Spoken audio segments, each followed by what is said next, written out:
examples I'm going to give you are going to be kind of over the top simply to emphasize the specific technique. However, to create alliteration, all you need is 2 words in a line. And they can have separate words between them, so it's not always as overt as this particular example, which if you read it, Becca bakes brownies but burns them, what obvious consonant, initial consonant sound is repeated? The B, right?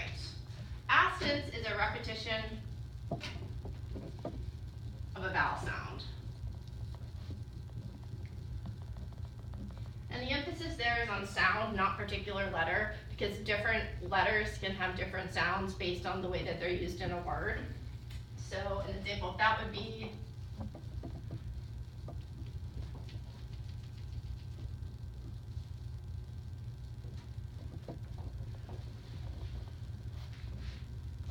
I gave you 2 examples because one actually repeats the letter and the second one repeats the sound. So in the first example, the green fleas please me, what obvious consonant sound is,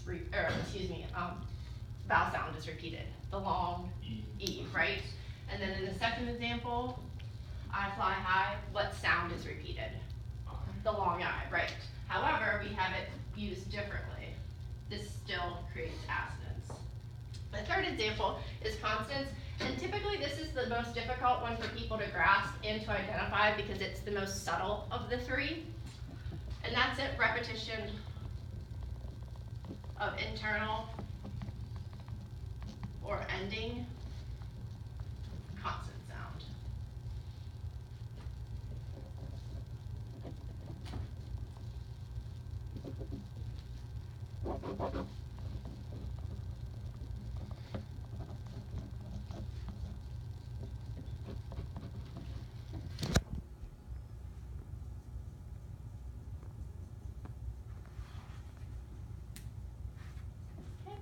The bitter taste of burnt butter assaulted my tongue. So what internal or ending consonant sound is repeated?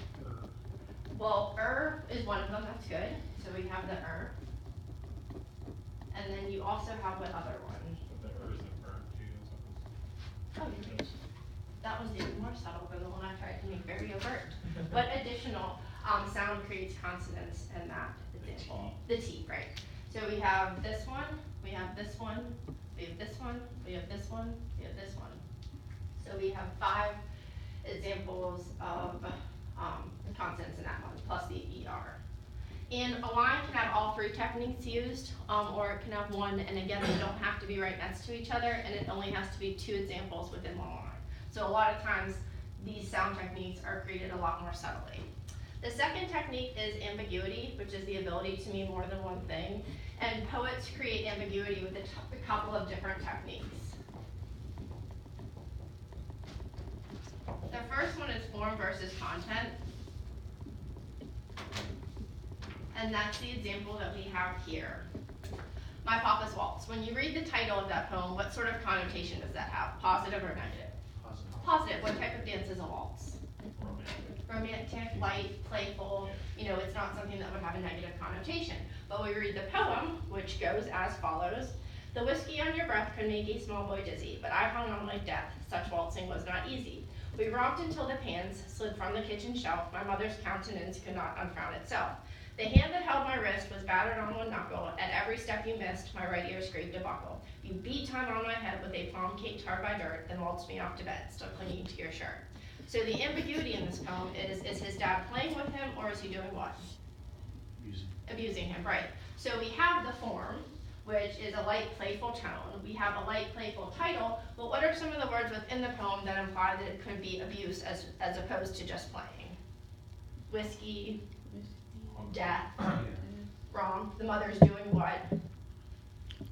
Frowning. We have battered, scraped, beat, clinging. So there's ambiguity here. And the poem was probably written from the perspective of an adult. As a child, do you think the boy simply perceived it as playing? Yes, but when he looks back on this playing as an adult, what does he see it tinged with? Alcohol and perhaps abuse. So that's one way of creating ambiguity. The second page, apostrophe, is not just a piece of punctuation to show a contraction. It is also a poetic device in which the writer directly addresses an absent person, place, or abstraction as though it were present. And my examples of that is the excerpt from O Captain, My Captain. O Captain, my Captain, our feel-for trip is done. The ship is weathered every rack, the prize we sought is won. The port is near, the bells I hear, the people all exulting, while follow eyes the steady keel, the vessel grim and daring. But oh heart, heart, heart, oh the bleeding drops of red, where on the deck my captain lies, fallen cold and dead. He can't be addressing his captain because his captain is what? Dead, right.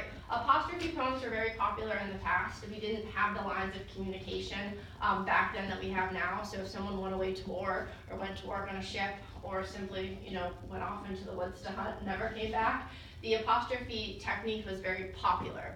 Also to deities, gods, etc. Throughout history, a lot of apostrophe poems were written. Assonance we went over, that's a repetition of vowel sound, and that can be in the beginning, the middle, or the end of the poem. You cannot have a vowel with alliteration or consonants, so assonance is the only technique used with vowels. The next one is a ballad. It's a poem that tells a story, usually in 4-line stanzas, in which the second and fourth lines rhyme. Hundreds and thousands of years ago, what did they not have a surplus of that I have in my hand? Paper. So poetry was primarily what type of art form? Spoken. So in order to memorize easier, what did they include a lot of in poetry? Rhyme and refrain. So that's why so much classical poetry utilizes those two techniques so frequently.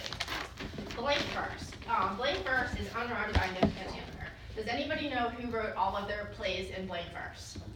Shakespeare, right? And it's very deceptively simple to read. It doesn't appear to have much technique involved, but writing in blank verse is very, very challenging. And that combines a couple of different terms. Unrhymed iambic pentameter. An iamb is an unstressed followed by a stressed beat.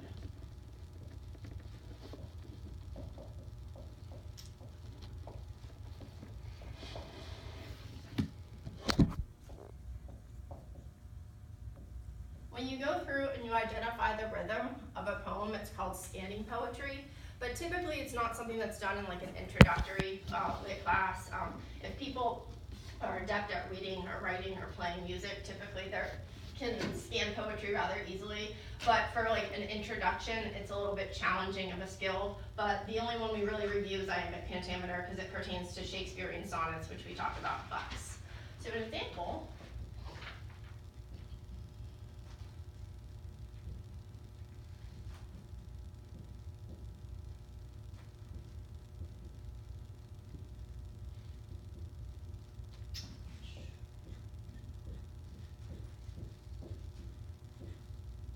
Of a line of iambic pentameter would be this. We have 5 iambs, in which we have,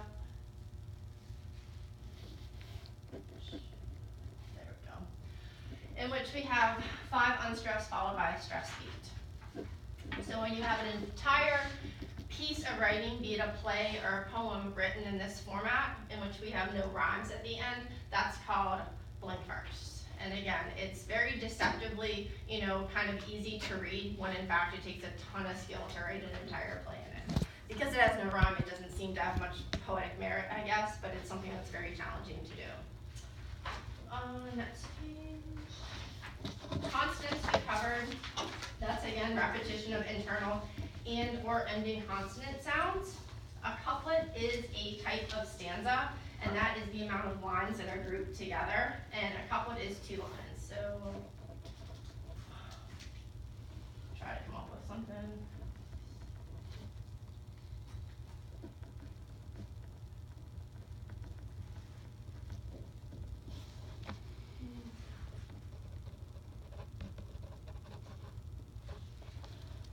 Usually I can come up with them, but then any days off.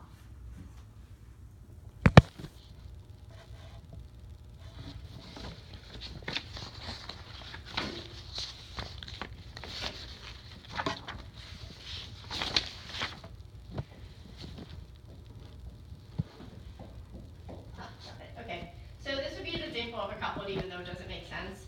And when we walked along the weathered sand, we saw a man, and then he fell upon the land. That would be an example of a couplet, and it would also be the example of a heroic couplet, which I'll get to. And a heroic couplet is two rhymed lines of iambic pentameter.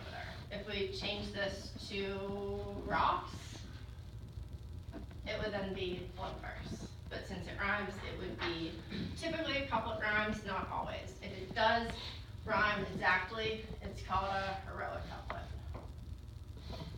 which falls into another term, which we'll get to.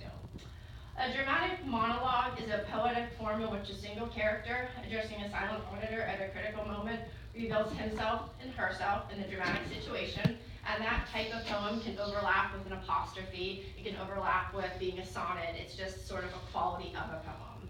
The next one is enjambment, and that's another way in which poets create ambiguity. It's used for multiple reasons. If you have a rhyme at the end of a line and punctuation, typically you stop at it. Enjambment simply means when you have no punctuation at the end of a line. If you have no punctuation at the end of a line, you're not supposed to emphasize the last word, which tones down any rhyme scheme that the poet would be trying to sort of stay away from, because you'll have a Shakespearean sonnet in which you have a strict rhyme scheme, but enjambment kind of takes away from the emphasis of the rhymes. It's also used to create ambiguity.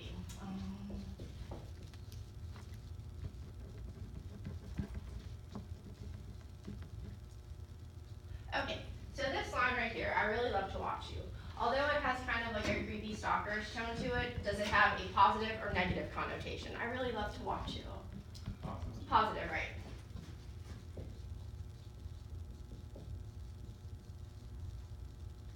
But then you read through to the next line, and it reads, I really love to watch you leave, I hate you. Does that have a positive or a negative connotation? Negative. However, what two human emotions are most closely tied? Love and hate. So the ambiguity there is that the person loves them, but they also hate them, and the lineation of love and hate would also be significant there, because poets use lineation specifically. Love and hate are right over each other, sort of indicating their overlap in human emotion. Epic is a long narrative poem telling of a hero's deeds. Has anyone ever read an epic poem? Yes? The Iliad, the Odyssey, Paradise Lost, Beowulf. Has anyone ever read by choice an epic poem without being required? No. Has anyone ever seen the movie Oh Brother, Where Art Thou? Yeah. That's based on the Odyssey. So if you've never read the Odyssey and you see the movie, you're like, there's some weird stuff going on here, but it all is allusions to the actual poem. Free verse is poetry that is characterized by varying line length, lack of traditional meter, and non-rhyming lines. A heroic couplet we have covered. A heroic couplet typically comes at the end of a Shakespearean sonnet, which we'll get to shortly. Iamb we've also covered. That's an unstressed followed by a stressed beat. Next page. Iambic pentameter we have also covered, so a lot of these terms overlap. Irony means the same thing in poetry that it means in fiction. It's the use of words to convey a meaning that is the opposite of its literal meaning. So this enjambment also creates irony as well as ambiguity. Lyric is a poem meant to be sung to the accompaniment of a lyre. Most people don't carry those around now to poetry readings, so now it's any short poem in which the speaker addresses intense personal emotion rather than describing a story or creating a narrative. A metaphor we have covered. Meter and rhythm are the same thing, and it's where you identify the linguistic sound pattern attempted to be achieved by the poet. An octave and a sestet is the typical arrangement of a Petrarchan sonnet. There's Italian sonnets and there's Shakespearean or English sonnets, and since this is an English literature class, we focus primarily on those. You even get the chance to write one, which is really exciting. An ode is a lyric poem, typically of elaborate or irregular metrical form and expressive of exalted or enthusiastic emotion. An onomatopoeia is when the word sounds, is spelled the way that it sounds. So it's almost like colloquial diction, but it's used more so with like meow, woof. A lot of cartoons utilize onomatopoeias. Pastoral poetry is simple, charming, serene, and typically attributes to rural life. Hundreds and thousands of years ago, if we were sitting in our one-room log cabin, what would we look outside and see? Forest, cows, chickens. You saw pastoral things. And that doesn't mean the poetry was like simplistic. It just means that the metaphors weren't based on technology like the poem we're going to read today.